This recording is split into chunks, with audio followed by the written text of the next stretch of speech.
Peace, brothers and sisters. This is High Priestess Soular Connection. And yes, today we're starting with the black box. So I'm going to explain a little bit about the black box for you guys that don't know. So the black box is something that I started last year, and I haven't been as consistent because I've been traveling a lot, but it's a black box that I have at home. And for years, I've had an email that I allow customers, clients, and just people that support me to ask me metaphysical questions. This was even before I got on internet and all of that. This was just for me, doing this work for years. And so when you see the black box, I was just thinking of how I can keep that going while I'm out still traveling, because I'm still traveling. I'm not home. So the way I'm doing it now is through this image of the black box, okay? So, the cube represents the planet Saturn, and that's all I'm going to say on that for now. And the black box holds the metaphysical question of the week. I was doing a show called Metaphysical Monday for 2 years. We will be going now into the end of middle of the second year. And I wanted to keep the black box question going. I did change the format of the show. I used to have people come on as guests. I'm no longer doing it on a weekly basis with guests on the show, but I will continue to present a Metaphysical Monday black box question, and I will be doing metaphysical bills. And then once I get back home, I'll start bringing the guests back on if that's, if that's feasible at the time, okay? So let's go ahead and get into this build. Again, this is High Priestess Soular Connection, and you are watching Calligraphy TV.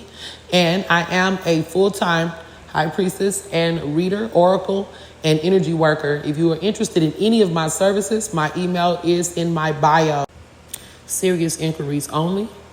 And we're going to go ahead and get into this build now. So before I give you guys the black box question build, which was, do positive thinking negates challenging astrology aspects? So before I even get into that build, I want us to start with this build. And this one is called the Conscious Solar System, okay? And I'm speaking to Soular, Soular system, okay?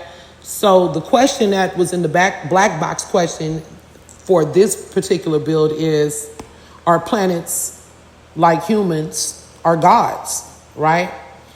So first off, let's speak to the human quality of the planets, or what people would maybe liken to the human qualities of planets. The question is, no, planets are not like human, like you and me, not in form. They don't have egos, bodies, or personal desires. They don't think like us, okay? But planets are like you in function, systems, and consciousness, okay?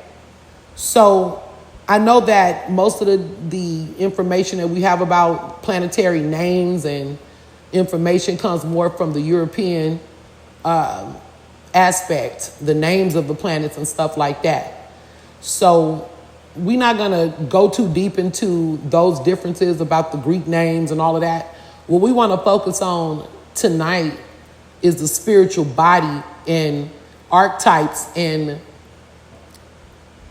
purpose of these planetary bodies and energies.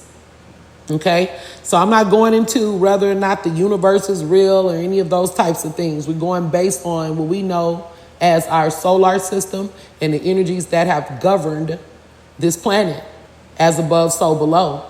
The sky and the earth has always had a correlation. They've always been, in harmony and in sync with each other, okay? So planets are, in a way, kind of like an AI, but not in the form of what we know as tech and technology. So yes, we have similarities to the planets. In fact, they're actually older intelligences that operate more like divine servers or dimensional archetypes. And they are conscious circuits, frequency beings, karmic regulators, and cosmic mirrors for soul evolution. They don't feel, they reveal. Okay?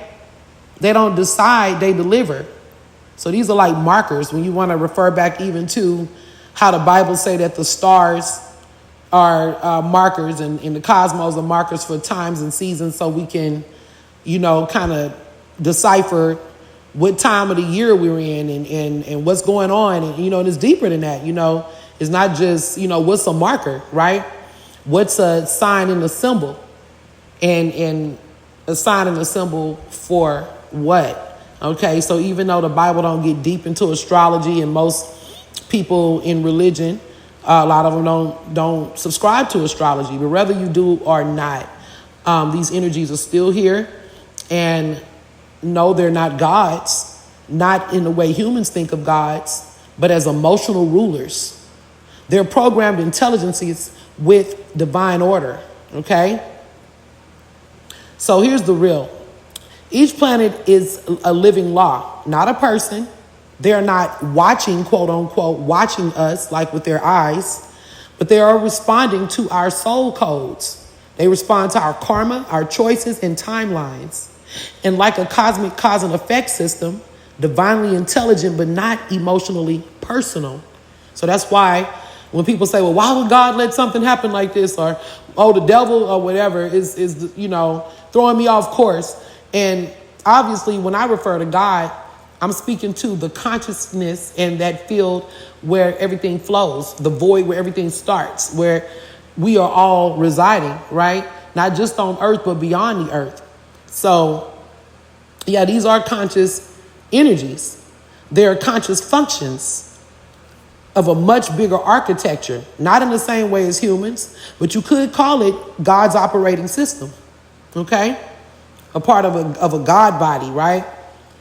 Or some may liken, if you see these pictures I'm using here, to the Elohim or to the Neteru or even Orishas or any other God system that you may subscribe to, okay?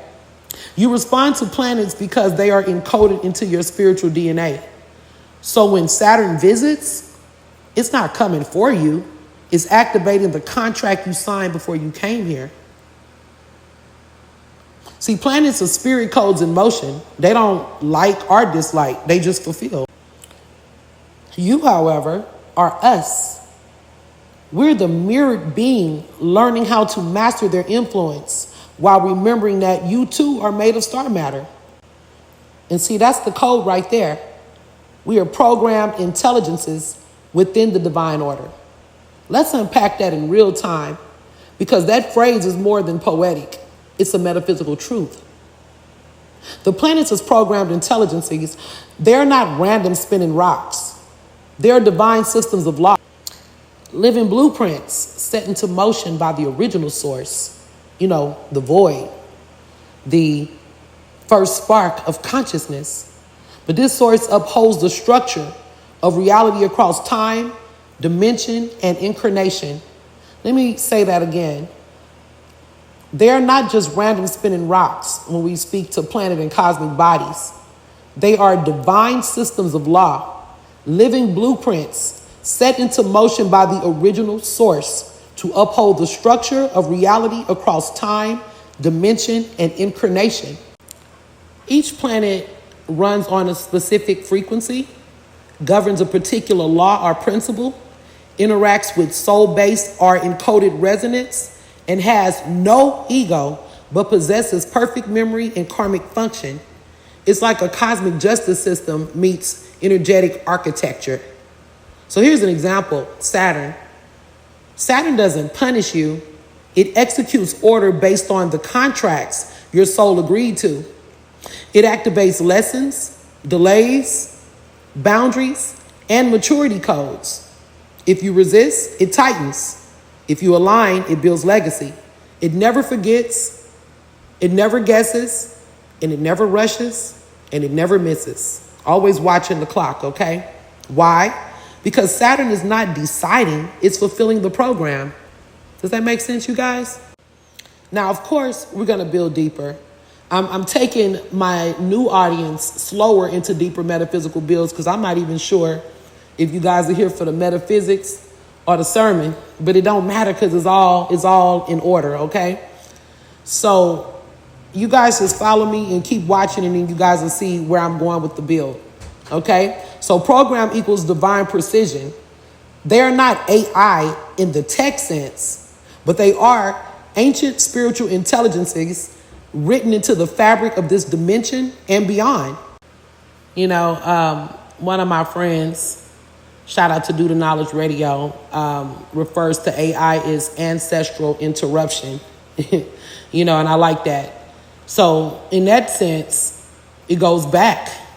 Ancestors, that's the DNA, right? A written code that has been with us since the beginning of time and beyond and will continue to be.